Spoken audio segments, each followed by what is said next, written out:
Captain Midnight. Brought to you every day, Monday through Friday, by the makers of Ovaltine, the world's largest selling food drink. Now, I wonder if you ever said to yourself, I wish I weren't so tired. I don't see why I should be so tired. I didn't used to be.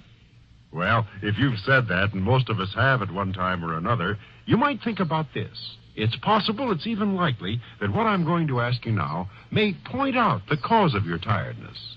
And the question is, are you getting the right amount? Are you getting plenty of every one of those important food elements you must have to keep you from feeling tired, keep you feeling keen and vigorous? And when you ask yourself that question, am I getting plenty of all the food elements I need? I'm sure you'll find right there you don't know the answer. We only need very tiny amounts of some of these food elements, hardly more than you can put on the point of a knife. But, and this is the serious thing, if we don't get them, and get them every day, we're bound to be tired, and we can't possibly feel vigorous and full of pep. But now, there is a way, a simple way, to be sure you get these food elements. Yes, you know what I'm going to say. Just try drinking Ovaltine. Just drink Ovaltine as a supplementary food. Extra food in addition to your regular meals. Because Ovaltine is rich in important food elements. The common ones, the rarer ones. Particularly the ones that are most likely to be short in your regular diet. And so, when you drink 2 glasses of Ovaltine a day as a supplementary food, you're practically sure to have all the food elements you need for really good health and peak vitality. So, why don't you do something about this business of being tired? Why don't you try drinking Ovaltine regularly for a while and see if it doesn't help fix you up?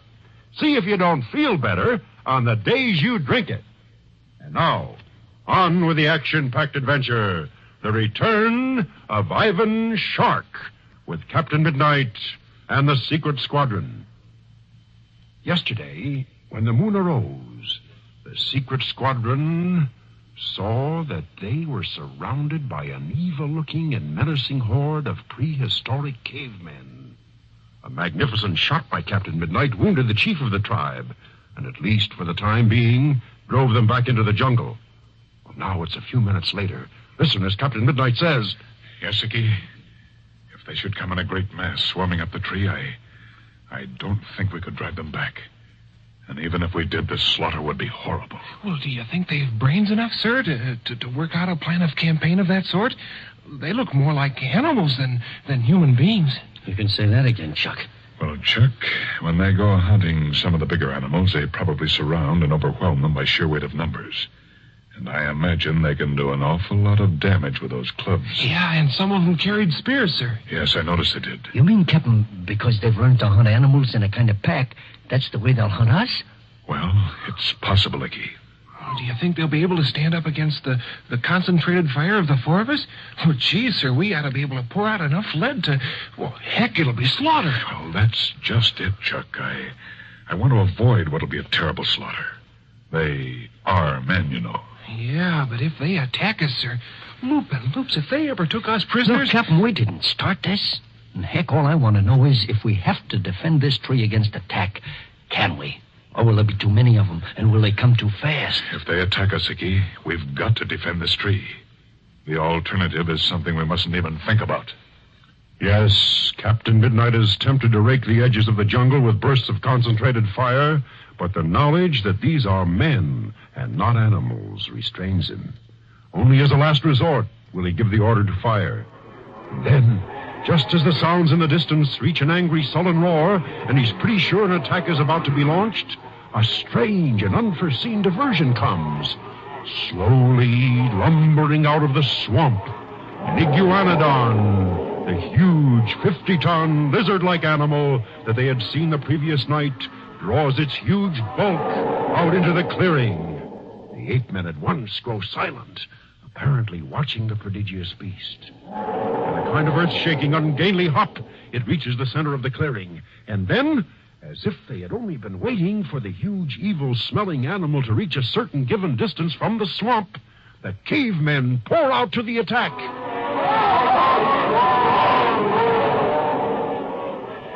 question now that when they did attack, they attacked in a swarming pack, men and women together. Horrified but fascinated, the members of the secret squadron watched the weird prehistoric battle. Iguanodon versus Caveman. Boy, look at those ape men go. Look at them go. Are they fast? Loop and loops. Look at the one with the spear almost underneath it. They got guts, Captain. You gotta give them that. Uh-oh. Not having it all their own way. Look at that lashing tail. It knocked 4 of them for a loop, halfway across the clearing. They're drawing back, forming a sort of circle. They egged me down again. It's making for the swamp trying to get back. Oh, they'll never kill it. They're going to try. Oh, look at that hail of clubs and spears. Oh, boy, look at that tail go lashing from side to side. It must weigh 2 tons, Captain. Look! One of the cavemen is climbing up its back. And there goes another. He's stabbing it down near the neck. I can't stand this. We'll try and put the poor beast out of its misery. Where you aiming for, Captain? Its head? Yes, Icky. Oh, that'll take some shooting, waving around like it is. Those mountainous beasts are so small-brained, they'll probably have to shoot it through the heart, too. Well, here goes. You got him, sir. What a shot. Oh, boy, what shooting. Hey, its head is still waving around, Captain. Here's one through the heart, I hope. Wow, it's done it, Captain. It's done it. It's keeling over. Hey!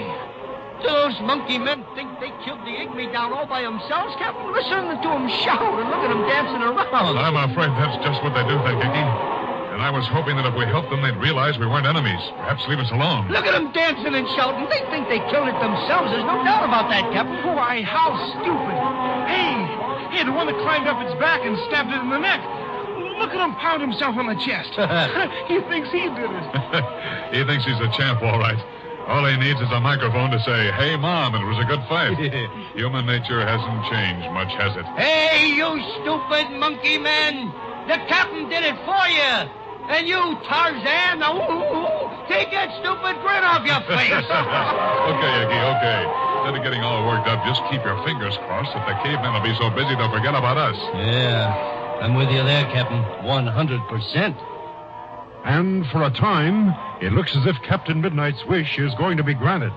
The cave men and women swarm over the monstrous body of the lizard-like Iguanodon and attack it with crude flint knives.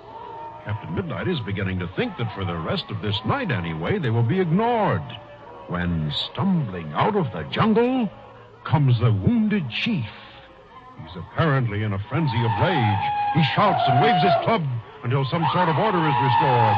And then, dramatically, he points toward the tree where the secret squadron are hiding. Captain Midnight, watching this piece of pantomime, says, Uh-oh. Old Beetlebrows is on the warpath again.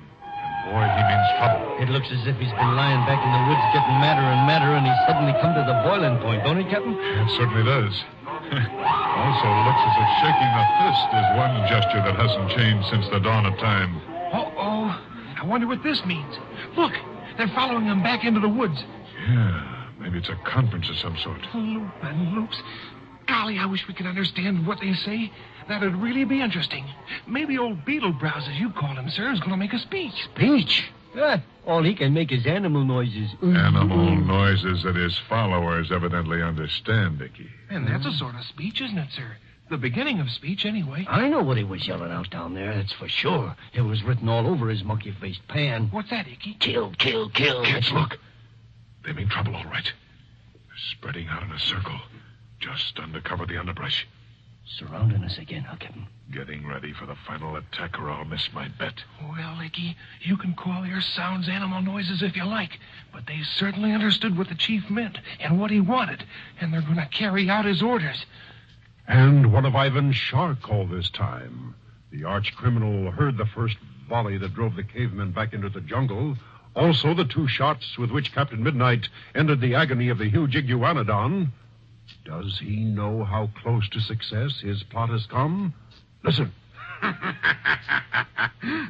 Gardo, what I'd give at this moment to have a huge tank I could drive out there and watch what was going on. I wouldn't feel safe even in a tank, boss. Not with those gorilla-faced ape men crawling all over it. Oh, nonsense. They're very strong, I admit, but not strong enough to tear open a 20-ton tank. Think they're swarming up that tree yet, boss? Possibly, Gardo. But I doubt if they started the final attack yet. The firing would be much heavier, would come in almost continuous volleys. But it does mean the secret squadron has been discovered, and that is the beginning of the end.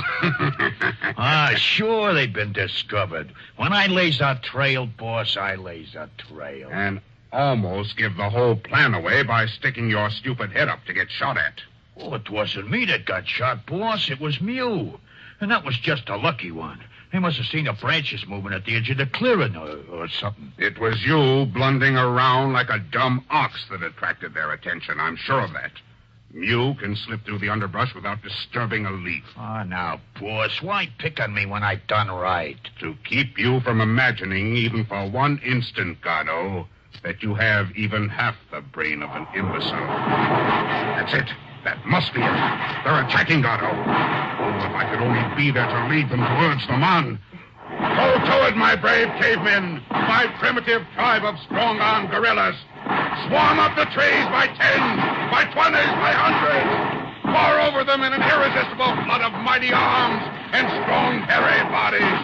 On! On to victory!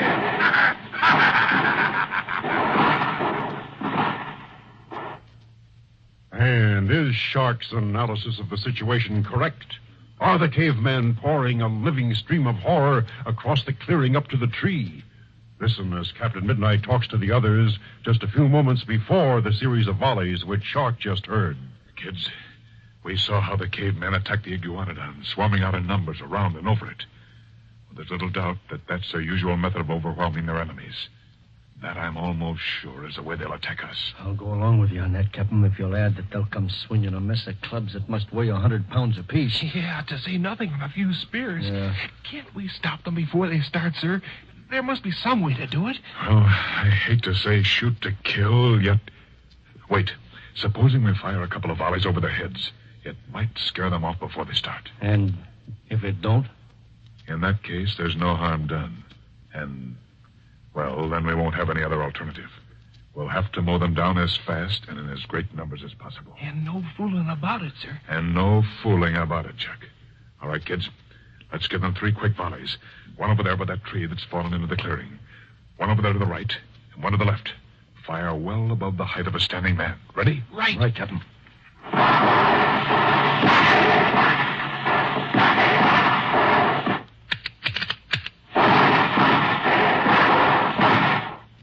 Well, not a peep out of them. I don't even see them moving around much. No, not a sound. Well, maybe they just thought it was a clap of thunder. Remember the iguanodon, Chuck. They don't scare very easily. Yeah, that's just what I've been thinking. Look out, gang. Huh? Reload quickly. Here they come.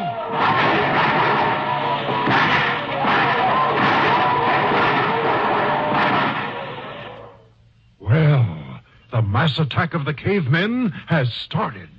Will the secret squadron succeed in driving them back, or will Ivan Shark's plot succeed? And what about Andy Maxson and the rescuing helicopter? Don't miss tomorrow's thrill-packed adventure, The Rescue.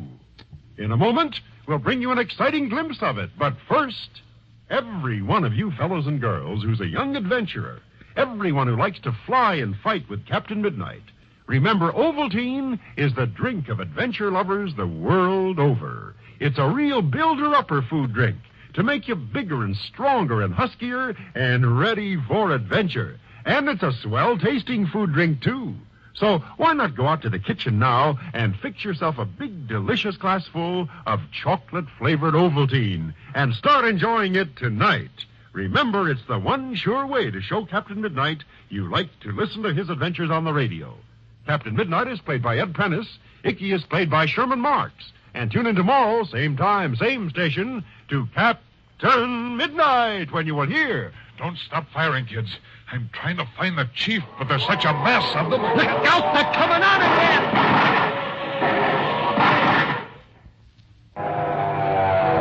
Program was transcribed.